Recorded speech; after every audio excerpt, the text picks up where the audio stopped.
वंदितु सभ्य सिद्धे। प्रवर्तमान गोष्ठी में मेरा विषय है ज्ञान व पूज्यता में संबंध। भाई अंकुर ने इस बात को स्पष्ट कर दिया है कि ज्ञान व पूज्यता में संबंध क्या है। हमें ये शंका होती है कि किसी के पास बहुत शास्त्र ज्ञान है, बहुत शास्त्रों का अध्ययन किया है, क्या वो पूजनीय हो सकता है कि नहीं किया सकता, क्या उसकी पूजा हो सकती है कि नहीं हो सकती। इसी विषय पे अपन कुछ 5 मिनट पे चर्चा करेंगे। सर्वप्रथम हम ज्ञान का स्वरूप देखते हैं। ज्ञान का स्वरूप जानने के लिए हम पूज्यपाद आचार्य के चरणों में जाते हैं। उनका एक ग्रंथ है सर्वार सिद्धि ग्रंथ।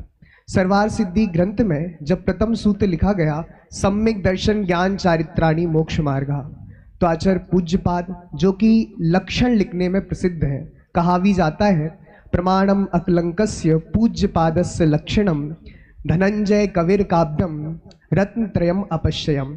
आप सबने सुना हो कि प्रमाण में यदि कोई प्रसिद्ध हुआ है तो अकलंक देव प्रसिद्ध हुए हैं, लक्षण शास्त्र में यदि कोई प्रसिद्ध हुआ है तो पूज्यपाद आचार्य प्रसिद्ध हुए हैं, और काव्य शास्त्र में कोई प्रसिद्ध हुआ है तो धनंजय कवि हुए हैं। और ये ऐसे 3 रत्न हैं जो अपश्यम, अब देखे नहीं जाते।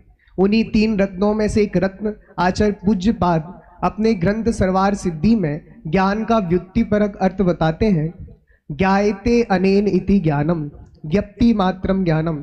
जिसके द्वारा जाना जाता है उसे ज्ञान कहते हैं, जो जानता है उसे ज्ञान कहते हैं।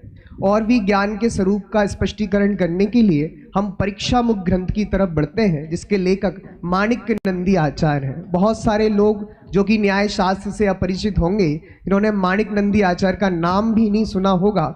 सचमुच ये बहुत बड़े बड़े आचार्य हुए हैं, इनका नाम लेते ही हमारी जिह्वा पवित्र हो जाती है, इनका नाम सुनते ही हमारे कर्ण पवित्र हो जाते हैं। ऐसे महान महान आचार्यों में एक माणिक्य नंदी आचार्य, जिन्होंने परीक्षा मुक्त सूत्र में ज्ञान का महिमा बताने के लिए एक सूत्र लिखा, हिताहित प्राप्ति परिहार समर्थम ही प्रमाणम ततो ज्ञानमेव तत्। जो हित की प्राप्ति करा दे, अहित का परिहार करा दे, वही प्रमाण है, और प्रमाण ज्ञान स्वरूप ही है। अब हमें ज्ञान का कुछ स्पष्टीकरण हो रहा है। जो हित की प्राप्ति कराए और अहित का परिहार कराए, वही वास्तविकता में ज्ञान है।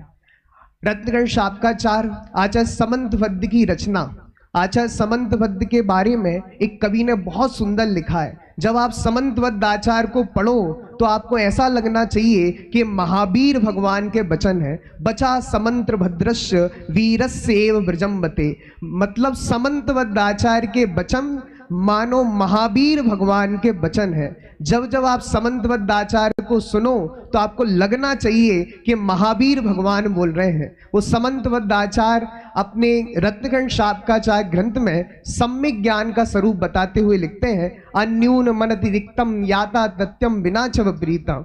जो ज्ञान, सच्चा ज्ञान कौन है? जो ना अन्यून कम जाने ना अधिक जाने, जैसा वस्तु का स्वरूप है, याथा तथ्यम जैसा है वैसा ही जाने, उसी का नाम सम्यक ज्ञान है। वहां पर टीकाकार ने खुलासा किया, जैसे 2 का घन 2 + 2 करेंगे तो 4 आएगा। यदि कोई 5 माने तो अधिक माना तो गलत हुआ, 2 और 2 4 हुए, और कोई इसको 3 माने ये कम हुआ। सम्यक ज्ञान तो यही होगा कि 2 + 2 = 4, 2 + 2 = 4। यही सम्यक ज्ञान है। जैसा वस्तु का स्वरूप है वैसे ही जानना, ना कम जानना ना अधिक जानना। अपना जो मुख्य विषय है कि ज्ञान पूज्य है कि नहीं, उस संबंध में आपसे कहना चाहता हूं, मिथ्या ज्ञान की तो हमारे यहाँ पूज्यता है ही नहीं। 11 अंग और 9 पूर्व के पाटी भी कोई हो और आत्मज्ञान नहीं हो तो सारा ही ज्ञान मिथ्या ज्ञान है, वह पूजनीय नहीं है, प्रशंसनीय नहीं है, अपितु आचार्य ने तो उसको निंदनीय कहा है। और हमारे यहाँ सम्यक ज्ञान की पूजा की जाती है। रत्नत्रय धर्म आते हैं तो हम सम्यक ज्ञान की पूजा करते हैं, तो ये सम्यक ज्ञान वास्तविकता में पूजनीय है। पूज्यता की जब भी चर्चा आती है तो समंतवद्य आचार्य का एक स्त्रोत, देवागम स्त्रोत हमें पुनः याद आ जाता है, जिसमें वह पूज्यता का कारण बताते हैं।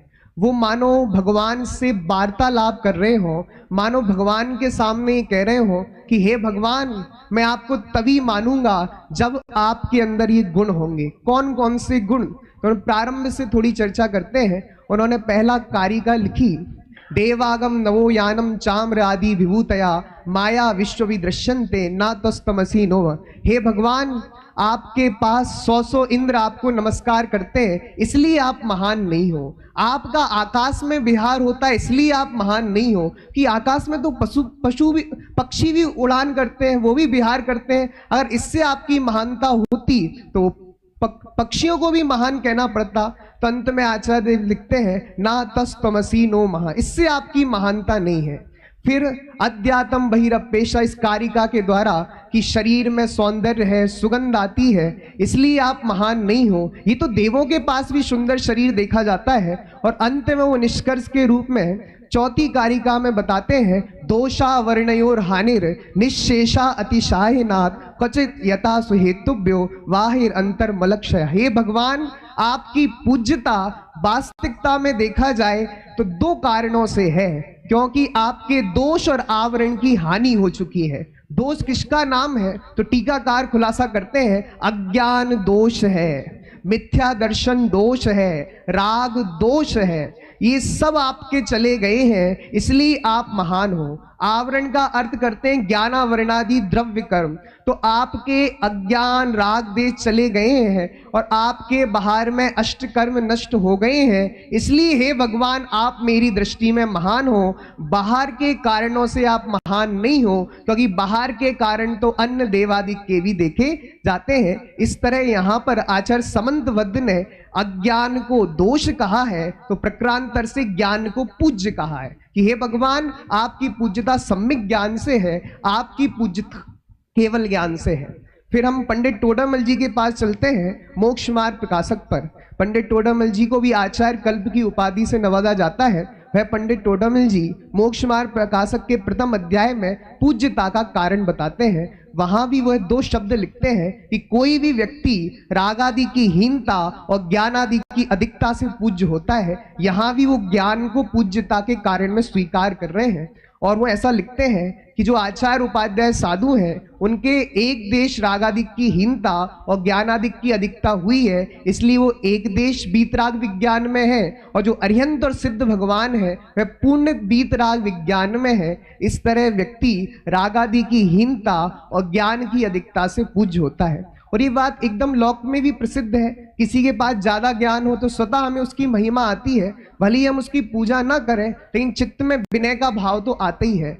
किसी के कषाय कम हो, क्रोध मान आदि कषाय व्यक्त ना हो, तो हमें लगता है कितना सज्जन पुरुष है, अंदर से अहो भाव आता है। तो लोक में भी देखा जाता है, जिसकी कषाय मंद हो, ज्ञान अधिक हो, तो वह महिमा आती है। ऐसी मोक्ष मार्ग में कोई व्यक्ति पूज्य होता है, उसके लिए वह पूज्य रागादि की हीनता और ज्ञानादि की अधिकता से होता है। और ये गोष्ठी केवल ज्ञान अर्थात ज्ञान के स्वरूप पर है। हम सबके पास जो ज्ञान है ना, मति शुद्ध ज्ञान, वह ज्ञान कोई कम ज्ञान नहीं है। इस ज्ञान में इतनी ताकत है कि केवल ज्ञान को बुलाकर ला सकता है। धवलाकार तो ऐसा लिखते हैं कि मति शुद्ध ज्ञान तो केवल ज्ञान का अंश है।